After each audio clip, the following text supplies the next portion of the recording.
नमस्कार, मैं हूं आपके साथ आस्था श्रीवास्तव। 4 बड़ी खबरों पर चर्चा करेंगे। पहली खबर जिस पर हम बात करने वाले हैं, 20 जुलाई से मानसून सत्र संसद का शुरू हो रहा है। दूसरी बड़ी खबर जिस पर हम बात करेंगे, महाराष्ट्र के बुलढाणा में बड़ा हादसा हुआ है। तीसरी खबर जिस पर हम बात करने वाले हैं, पेरिस में नाहिल की हत्या के बाद दंगे भड़क उठे हैं। और चौथी खबर जिस पर हम बात करेंगे कि पैन और आधार लिंक करने की समय सीमा खत्म हो चुकी है। तो ये 4 बड़ी खबरें हैं जिस पर हम बात करने वाले हैं।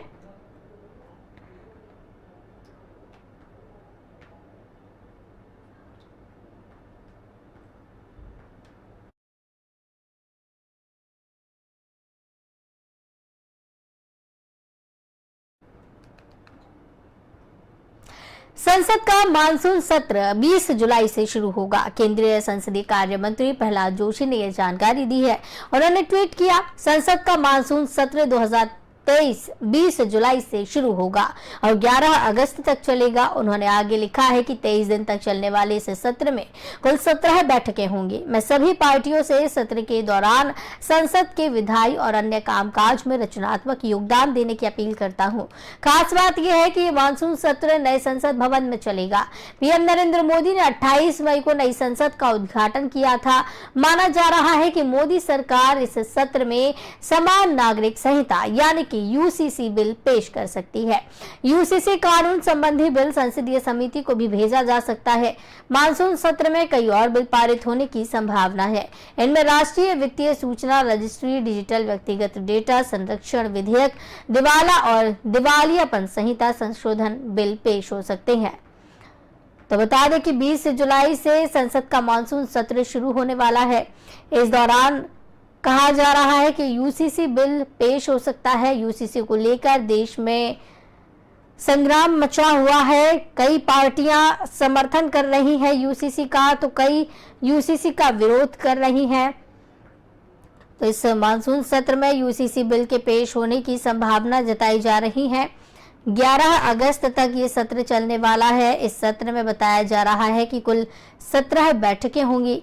यूसीसी बिल पर इस दौरान चर्चा हो सकती है और साथ ही साथ कहा जा रहा है कि मानसून सत्र में कई और बिल पारित होने की संभावना है। इनमें राष्ट्रीय वित्तीय योजना रजिस्ट्री, डिजिटल व्यक्तिगत डेटा संरक्षण विधेयक, दिवाला और दिवालियापन संहिता संशोधन बिल पेश हो सकते हैं।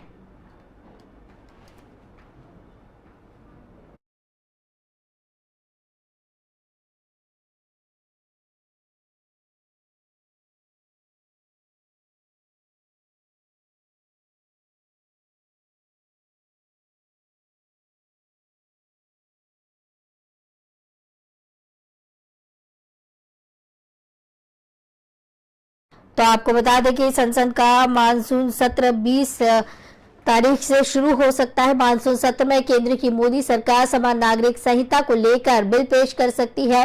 संसदीय कार्य मंत्री प्रहलाद जोशी ने ट्वीट करते हुए ये जानकारी दी है। संसद का मानसून सत्र शुरू होगा तो उस पर यूसीसी को लेकर भी चर्चा की जा सकती है। संसदीय मामलों की कैबिनेट समिति यानी कि सीसीपीए ने सत्र की तारीखों पर मोहर लगा दी है। रक्षा मंत्री राजनाथ सिंह ने सीसीपीए की बैठक की अध्यक्षता की, जिसमें तारीख पर फैसला हुआ। मानसून सत्र में केंद्र की मोदी सरकार समान नागरिक संहिता को लेकर बिल पेश कर सकती है। संसदीय कार्य मंत्री प्रहलाद जोशी ने ट्वीट कर लिखा, संसद का मानसून सत्र 2023 आगामी 20 जुलाई से शुरू होकर 11 अगस्त तक चलेगा। 23 दिन तक चलने वाले इस सत्र में कुल 17 बैठकें होंगी।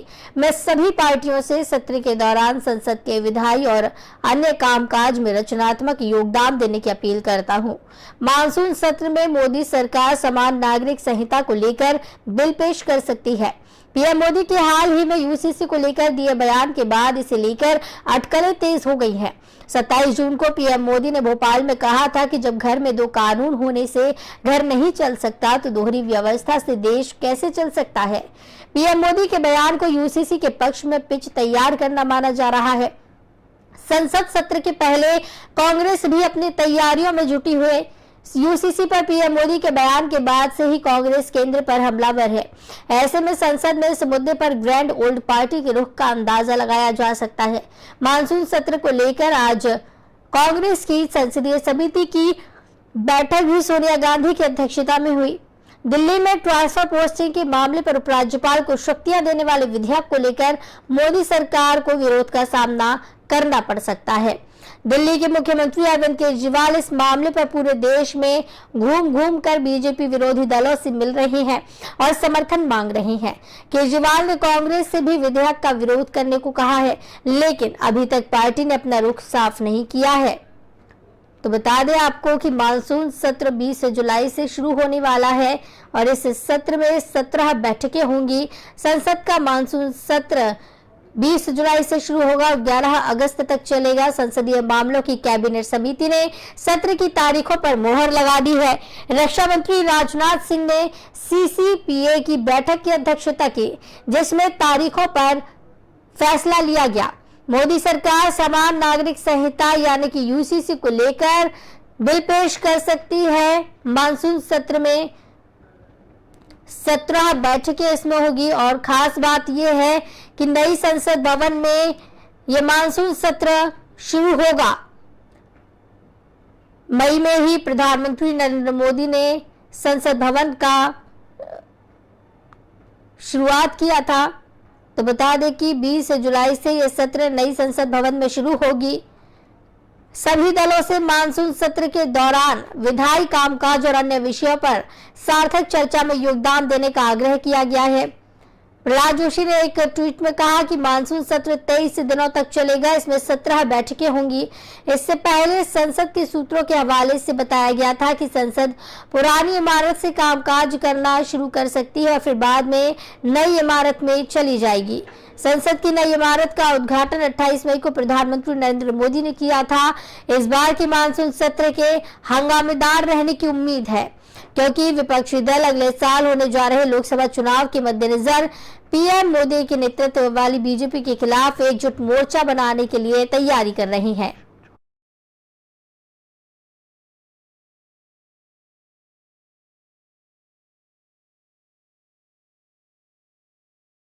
इस खबर पर जानकारी के लिए हमारे साथ अशोक चौहान वरिष्ठ पत्रकार है, वो जुड़ गए हैं। अशोक जी, स्वागत है आपका। धन्यवाद। अशोक जी, यूसीसी को लेकर केंद्र का जो अध्यादेश है दिल्ली सरकार के लिए, उसको लेकर देश में पहले ही हलचल देखने को मिल रही है और इसी बीच में संसद सत्र की तारीखों का ऐलान कर दिया गया है। बिल्कुल ठीक कह रहे हैं आप। जी जी जी अशोक जी, तो आपको क्या लगता है कि संसद के मानसून सत्र में क्या कुछ देखने को मिल सकता है? कितना हंगामेदार रहेगा? इन मुद्दों को कितना उठाया जाएगा? देखिएगा, जो अपना जो यूनिफॉर्म सिविल कोड है यूसीसी, अपना जो है इसको अपना एक ये अहम मुद्दा रहेगा और अपना क्योंकि 2024 में चुनाव भी आने वाले हैं, इसका भी अपना जो है इसका असर अपना काफी देखने को मिलेगा। और दूसरे जैसे कि अब जो है अपना शीत अपना क्या नाम सत्र भी शुरू होने जा रहा है लोकसभा का, तो उसमें भी जो है अपना इसको उठाया जा सकता है। उठाया नहीं हो सकता है, इसको पारित भी करा लिया जाए जी। और अपना जो है इसका विपक्ष है, विपक्ष तो अपनी भूमिका निभाएगा ही, क्योंकि विपक्ष तो हमेशा से जो है इसकी जो है अपना आलोचना करता रहा है, अपना करता रहा है कि भाई इसको लागू नहीं होना चाहिए, कैसे भी है, तो इसको देख के अपना जो भी है अपना हो। क्योंकि उत्तराखंड में भी इसके अपना यूसीसी लागू करने की जो है तैयारियां जो है अपना प्रदेश सरकार ने जो है जहाँ तक अपना पूरा मन बना लिया है और तैयारियां भी कर ली है। तो इस तरह से जो है अपना जो अपना वर्षाकालीन जो शीत अपना जो आएगा ये सत्र अपना पार्लियामेंट का, तो इसमें इसको जो है उठाकर इसको जो है पारित कराने के भी जो सरकार अपना जो पूरा प्रयास करे ये माना जा रहा है। अशोक जी, लेकिन यूसीसी को लेकर जो विपक्ष है, विपक्ष की सभी पार्टियों की अलग अलग राय है। एक तरफ तो विपक्षी एकजुटता की बात हो रही है मोदी के खिलाफ में 2024 के लिए, और दूसरी तरफ जब ये यूसीसी बिल पर बात हो रही है तो कई पार्टियां उसका समर्थन भी करती हुई दिख रही है। तो क्या आपको लगता है कि इसमें विपक्षी एकता में कोई फूट देखने को मिलेगी इसके चलते? देखिएगा, विपक्ष की एकता कितनी रही है, यदि किसी से छिपी नहीं रही है, और यानी कोशिश तो ये करते हैं महागठबंधन बनाने की, महागठबंधनों के एक साथ रहने की, पर एक साथ रह नहीं पाते, क्योंकि हर किसी के अपने अपने अलग अलग अपना सिद्धांत हैं, अलग अलग उनके अपनी जो है उनकी अपना परेशानियां हैं, उनके अपने हित है, तो इस तरह का वो करके अपना नहीं हो पाता है। तो उसके बाद में फिर वो है कि जब अपना जो समर्थन को आपस का ही नहीं मिलेगा तो फिर बिल पारित होने में तो कोई दिक्कत होती नहीं है, पहले की तरह से ये भी पारित हो जाएगा।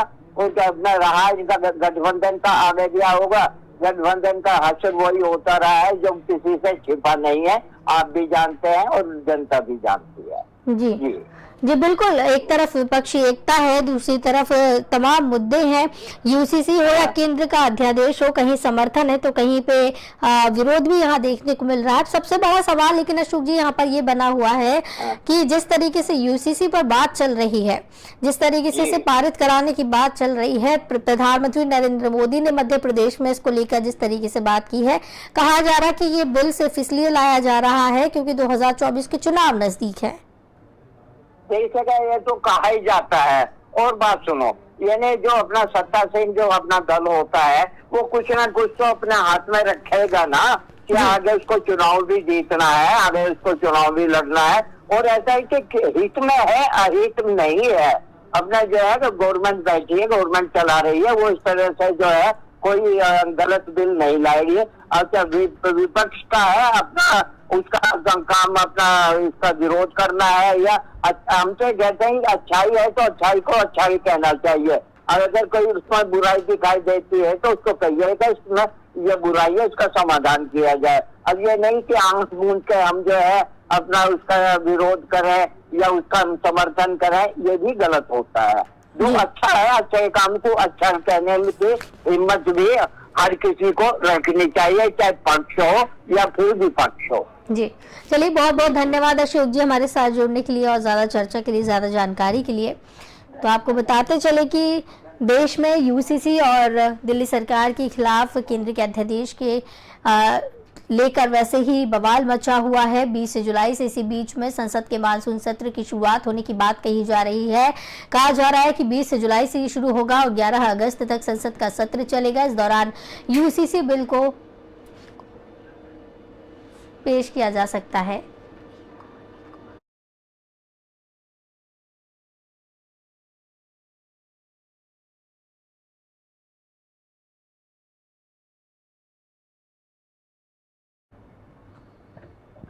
महाराष्ट्र के बुल्ढाना में एक भीषण हादसा हो गया। एक बस में आग लगने से 25 लोगों की दर्दनाक मौत हो गई। यह हादसा करीब 1:30 बजे हुआ। जानकारी के मुताबिक बस एक शादी के लिए जा रही थी। बस में 33 लोग सवार थे। बारिश के कारण बस स्लिप हो गई और इसका डीजल टैंक फट गया। इसके कारण बस में आग लग गई। घटना के बाद राज्य के मुख्यमंत्री एकनाथ शिंदे ने अपने लोगों के लिए, आपको बता दें, मृतकों के लिए, उनके परिजनों के लिए मुआवजे का भी ऐलान किया है।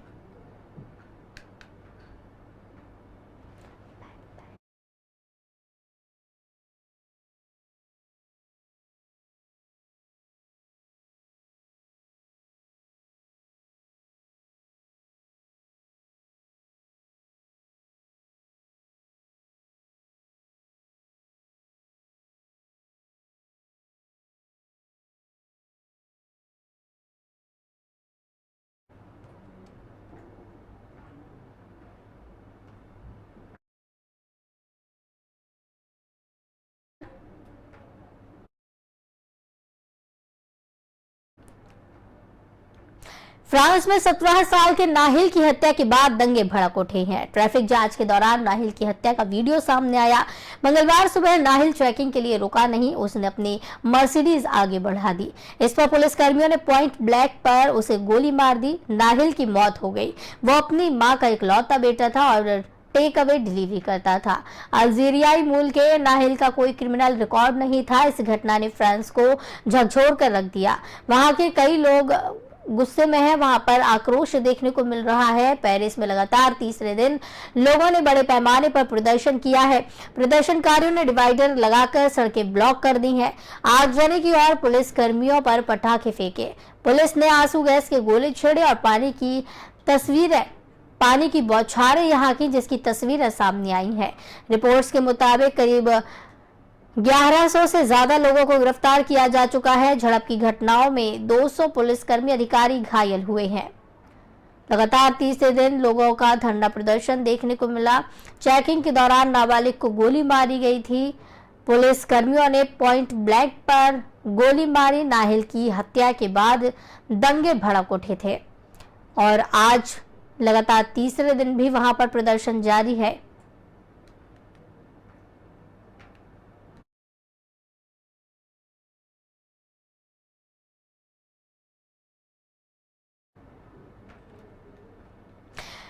पैन और आधार कार्ड को लिंक करने की आखिरी तारीख 30 जून तक की थी, जो कि खत्म हो चुकी है। केंद्रीय प्रत्यक्ष कर बोर्ड ने पैन को आधार से लिंक करने की आखिरी तारीख को बढ़ा दिया था। बोर्ड ने वर्तमान समय सीमा 31 मार्च 2023 को रिवाइज करते हुए इसे 30 जून 2023 कर दिया था। यानी पैन यूजर्स को अब अपना पैन आधार से लिंक करने के लिए 3 महीने का वक्त मिला था। ये 5वीं बार था जब पैन आधार लिंक करने की समय सीमा को आगे बढ़ाया गया था। समय सीमा बढ़ाने का उद्देश्य स्पष्ट करते हुए कहा गया था कि टैक्स पेयर्स को अतिरिक्त समय देने के लिए ये बदलाव किया गया है। केंद्रीय प्रत्यक्ष कर बोर्ड ने सबसे पहले पैन आधार लिंक करने की समय सीमा 31 मार्च 2022 निर्धारित की थी। केंद्रीय प्रत्यक्ष कर बोर्ड इस समय सीमा को 30 जून 2022 कर चुके थे और शुल्क 500 रुपए लागू किया था। इसके बाद 1000 रुपए शुल्क लगाकर समय सीमा को 31 मार्च 2023 किया था। अब पैन आधार लिंक करने की समय सीमा को एक बार फिर से 30 जून 2023 तक के लिए बढ़ाया गया था। हालांकि इस बार शुल्क नहीं बढ़ाया था और अब ये तारीख भी खत्म हो चुकी है। अब इसके बाद भी पैन कार्ड और आधार कार्ड को लिंक जिसने नहीं किया है उनके पैन कार्ड वैलिड नहीं होंगे, निष्क्रिय हो जाएंगे और अब जुर्माना लगाया जाएगा। और आपको ये भी बताते चले कि पैन आधार लिंक की समय सीमा खत्म हो चुकी है। ये लगातार 5वीं बार था जब तारीखों को आगे बढ़ाया गया था। पैन आधार लिंक करने की आखिरी तारीख 30 जून तय की गई थी, जो कि खत्म हो चुकी है। केंद्रीय प्रत्यक्ष कर बोर्ड ने पैन को आधार से लिंक करने की आखिरी तारीख को बढ़ा दिया था। बोर्ड ने वर्तमान समय सीमा 31 मार्च 2023 को रिवाइज करते हुए इसे 30 जून 2023 तक कर दिया था।